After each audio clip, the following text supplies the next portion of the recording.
and welcome back to my channel. So today I'm here with Kesi. She's a creative writer, founder of Bakes and Things and the author of A Guide to Life. So I'm going to be asking her a few questions and hope you enjoy.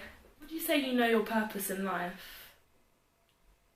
I would say yes, but I know that I don't have one purpose. I feel like I have many little purposes that amount to sort of just life in general. Like, I know I'm here to help others fulfill things I didn't get to fulfill.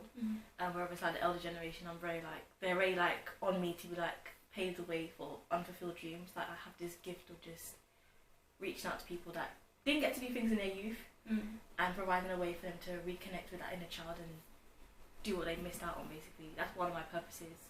My purpose is, again, life advice and storytelling through my own personal experiences. So teaching, I don't know if it's meant to be the younger generation or just people that, regardless of what you've been through, like, you can achieve whatever you put your mind to. It's all about mindset. I like that. But also, like, accepting what you've been through. Like, if you've been through the worst things in life, like, you don't have to sort of diminish your experience. You don't have to say, put it to the side or be like, suppress it. Accept what you've been through. And if you have days when you're feeling low, you're feeling sad, you want to cry, you're feeling a bit depressed, like, be in it. Allow yourself to feel those emotions and then give yourself a couple of days or hours or weeks and then get the ball rolling again. So that's my sort of purpose in that sense of, hey, I've been through this. But also, I can do this. And that's not one of my purposes as well. Is that I want to show people that you can achieve, like I said, achieve whatever you put your mind to. And rather than me telling you that, I'm just going to show you. And if you accept what I'm showing you, good for you, now it's your turn. If you don't, then I'll see you in the next live and hopefully I can inspire you again.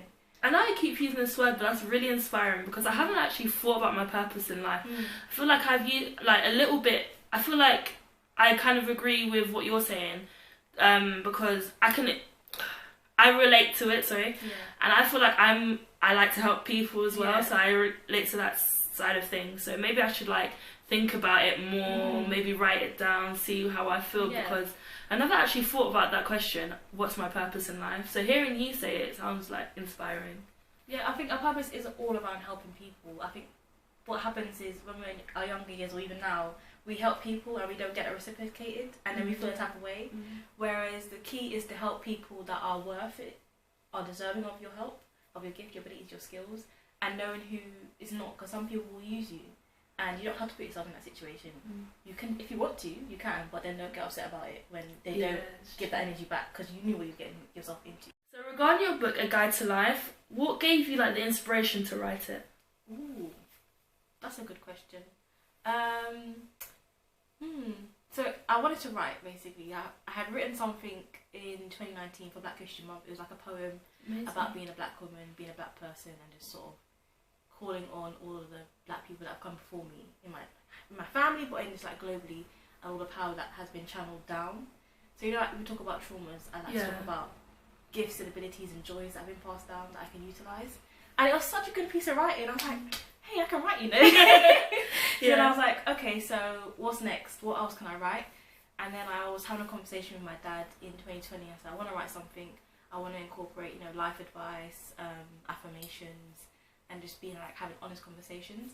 And he was sort of just like, we'll put it all together basically and use something that can sort of bring people in. So we decided that African proverbs would be the best tool to use. It's something that I grew up on, so I know how to utilise already.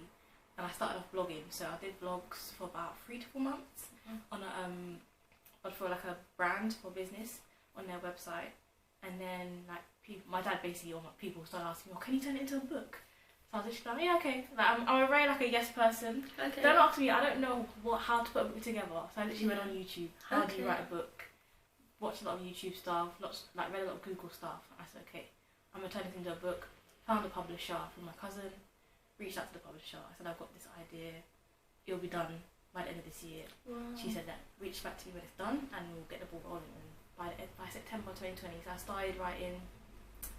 I want to say March, April 2020. By September it had been done, finished, ready to go. And I gave it to the publisher, and the following year in May we published. Wow, that sounds really inspiring and also empowering. Sounds really good, so well done. Next question is, have you ever had mental challenges that have gotten in the way of your life? Oh yeah.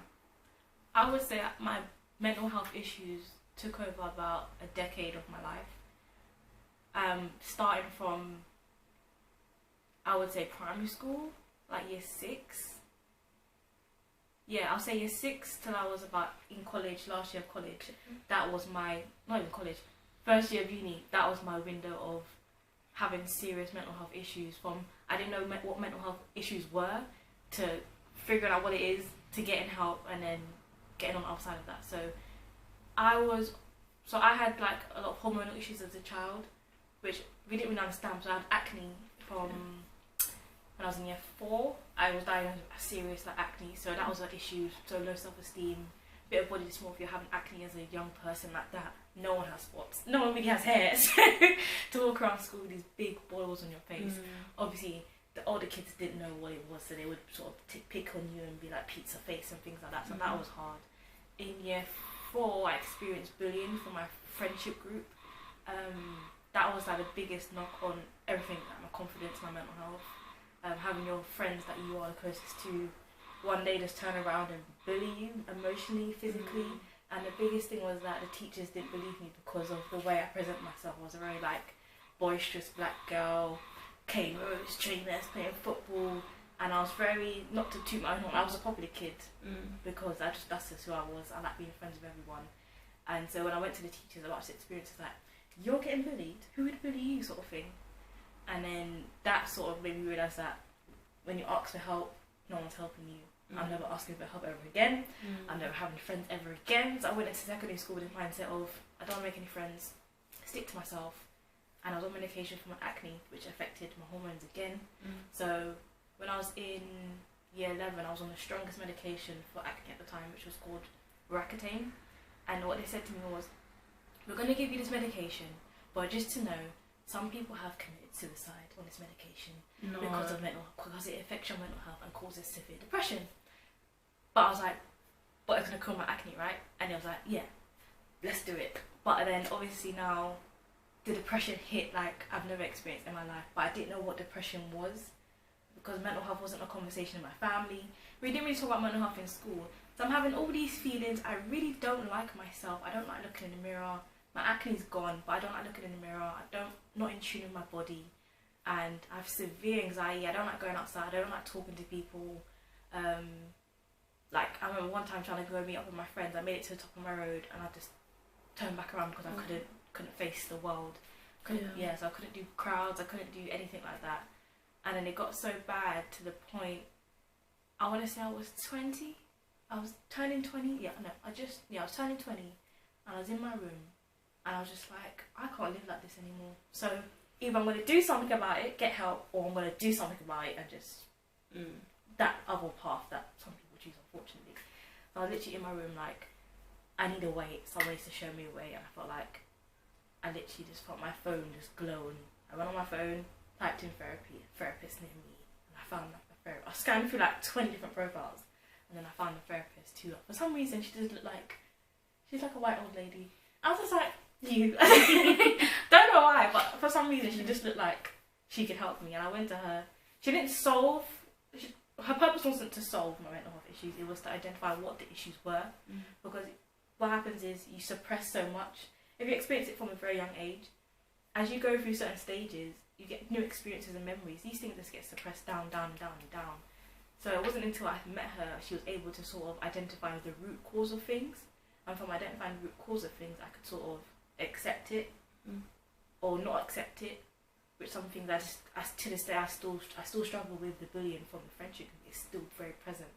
Like making friends I don't make friends, people make friends with me, and it sounds good, but when you think about it, I don't choose people who are in my life, they just choose me, and I just sort of I don't actually make the choice myself, which is something I'm learning to do now. That I want to choose my friends, I want to choose the communities that I'm in, rather than people absorbing me, and then a couple of years down the line you feel uncomfortable because you realise that, hey, maybe this social group isn't what I'm meant to be around right now. It just doesn't feel right, it doesn't feel fulfilling.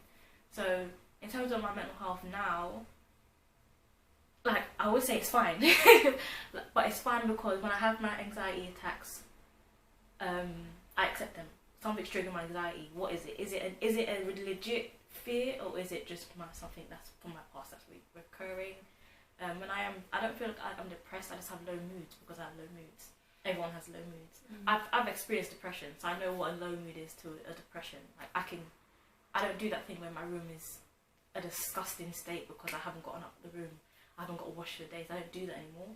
But I might stay in my room for a couple of hours just because I'm in a low mood. But I know that in 3 hours, I'm going to leave my room, I'm going to go downstairs and chill.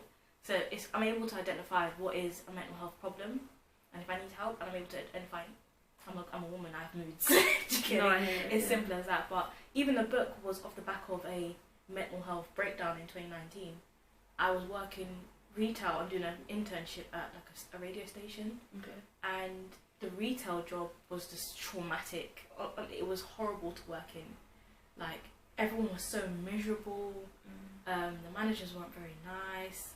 And you know when you work some retail jobs and it's like, I'm here again, I'm at another retail job, a new set of people, these people, the customers were horrible. And I remember this, every time I'd go to work, I'd have panic attacks. I'd have a panic attack on the way to work, panic attacks at work. My colleagues would tell me, it's not that deep, you know, it's being over dramatic, it's like, just get the job done, go home. And I'm just like, I can't survive here. So I actually had to go to the doctors and get a sick note. So they gave me like a sick note for a month. That even made my managers even more angry. I don't want them to call them saying, you're not going to get paid. I said, I don't care about the money. Like, I care about my mental health. And I literally left the job end of that year, 2019. Left my radio job because of lockdown. Fortunately, I was able to sort of leave that job at the same time. And then wrote the book.